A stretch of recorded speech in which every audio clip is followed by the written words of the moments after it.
Uma vez terminada a coleta das nuvens, após serem verificadas todas as fêmeas que estavam no viveiro e a retirada dos ovos que estavam na boca, esses são trazidos para o laboratório.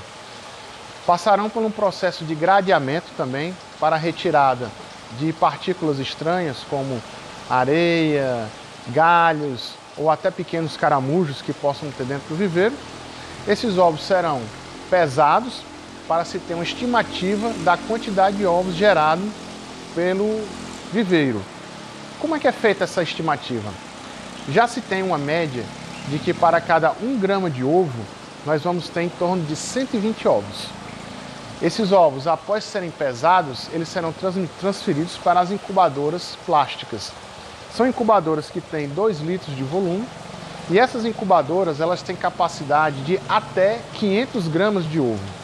Capacidade máxima. Se você tem uma estrutura onde você consegue diluir um pouco a densidade, é mais recomendado. Caso a sua produção esteja indo muito bem e você não tenha espaço para a estocagem dos ovos, recomenda-se uma estocagem de até 500 gramas de ovo por incubadora. E aí eu te faço a pergunta, se 1 grama de ovo nós vamos ter 120 ovos, quantos ovos nós conseguimos colocar nessa incubadora? Aguardo a sua resposta.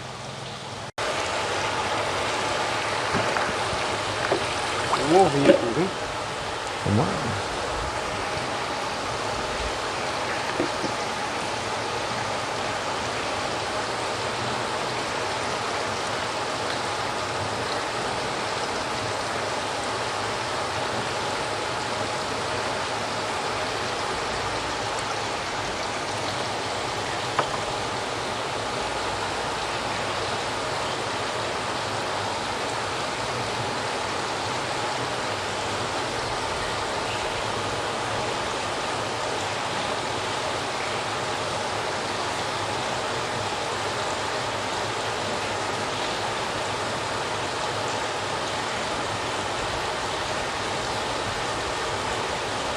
Esse é ovo de fêmea grande, ó, fêmea maior, que já não passa. É a mesma coisa do alevinos. Quando você tem uma fêmea muito grande, a larva, quando ela nasce muito grande, ela não passa no classificador. E aí às vezes a gente acha que ela não pode ser masculinizada, mas na verdade ainda pode. Então é bom ter 2 classificadores. Um classificador de 3 milímetros, que é esse daí, e um que 3,5 milímetros. Já fiz o ovo maior.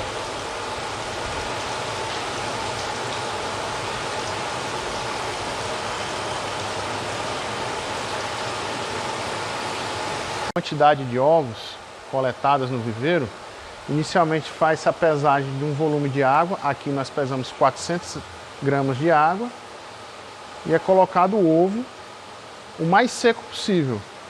Então a diferença de peso entre o peso registrado menos 400 vai ser justamente a massa de ovos que nós vamos ter, que será levada para as incubadoras. Nesse caso a gente está tendo ainda a presença de algumas pós-larvas, porque o foco da piscicultura aqui hoje não é a incubação artificial. A incubação artificial é algo a mais que é feito para poder ter um aproveitamento integral de tudo que é produzido pelos reprodutores. Então, nós tivemos aqui um total de 839 gramas, contando os nossos 400 gramas de água. E aí eu lanço a pergunta para você. Quantos ovos nós temos aqui para serem levados às incubadoras?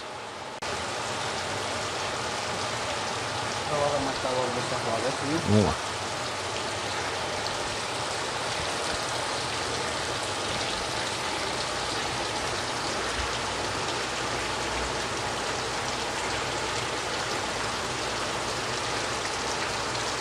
Retira o excesso de larva que nós já temos, algumas ainda com o saco vitelínico, e o que nós temos aí restante vai para a incubadora para a posterior eclosão.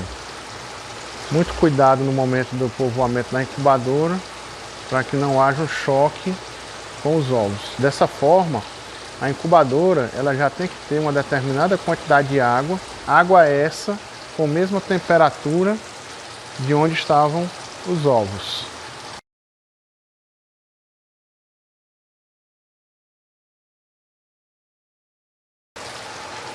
As incubadoras, elas possuem um fundo côncavo E a entrada de água, ela é do fundo para cima, fazendo com que esses ovos fiquem em permanente suspensão, simulando o ambiente que se tem dentro da boca da fêmea.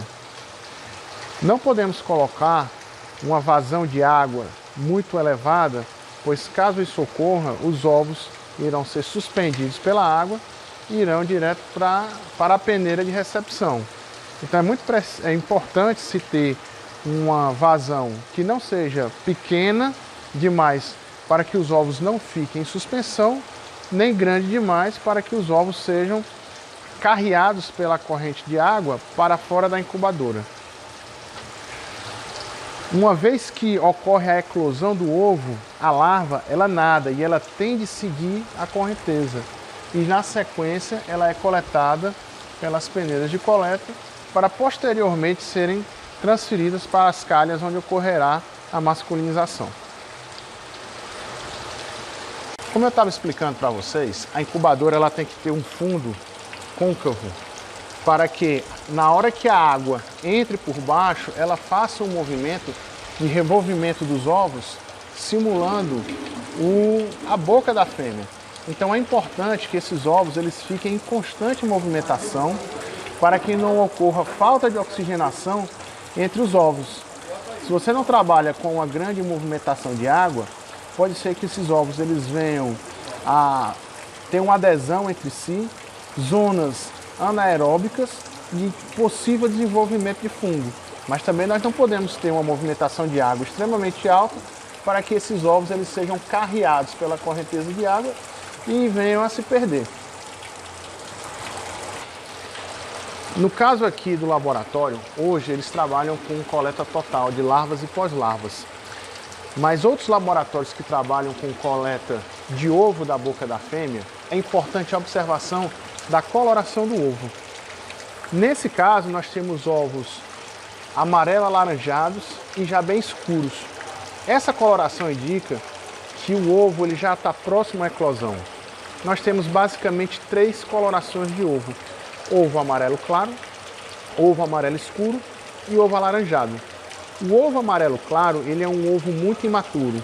O ovo amarelo escuro ele já está num processo de desenvolvimento mais acelerado e o ovo alaranjado ou bem mais escuro ele já está bem mais próximo da eclosão. Quanto mais próximo da eclosão, melhor para o produtor, pois o índice de eclosão na incubadora vai ser maior. Após serem povoadas as incubadoras, dependendo da cor do ovo e da temperatura da água, nós vamos ter um tempo de eclosão do ovo podendo variar de 1 a 2 dias até 8 dias. Temperaturas mais baixas fazem com que o tempo de eclosão seja maior. A coloração do ovo mais claro faz com que também o tempo de eclosão seja maior. Então, um procedimento padrão do laboratório é coletar os animais com a mesma idade e estocá-los na calha, todos eles com a mesma idade. Como é feito isso? Uma vez que a incubadora começa até a eclosão, nós vamos tendo aqui a estocagem de animais que nasceram no mesmo dia. Durante o dia, esses animais são retirados da peneira, passados para a calha de manutenção e ao final do dia são coletados todos os animais que eclodiram e levados para a mesma calha. Qual a importância desse manejo? Por que é tão válido o uso da incubação artificial? É porque nesse caso nós vamos ter certeza da idade do animal. Então todos os animais coletados hoje, eles vão ser animais que estão no seu dia 1 de vida. Eles acabaram de eclodir. Então aí não é mais nem necessário se fazer o gradeamento, a classificação dos animais para se ter uma ideia se eles têm até 15 dias de vida. Como nós estamos coletando animais que estão eclodindo hoje, nós temos a certeza que hoje é o dia 1 de vida e nós teremos uma eficiência maior no processo de masculinização.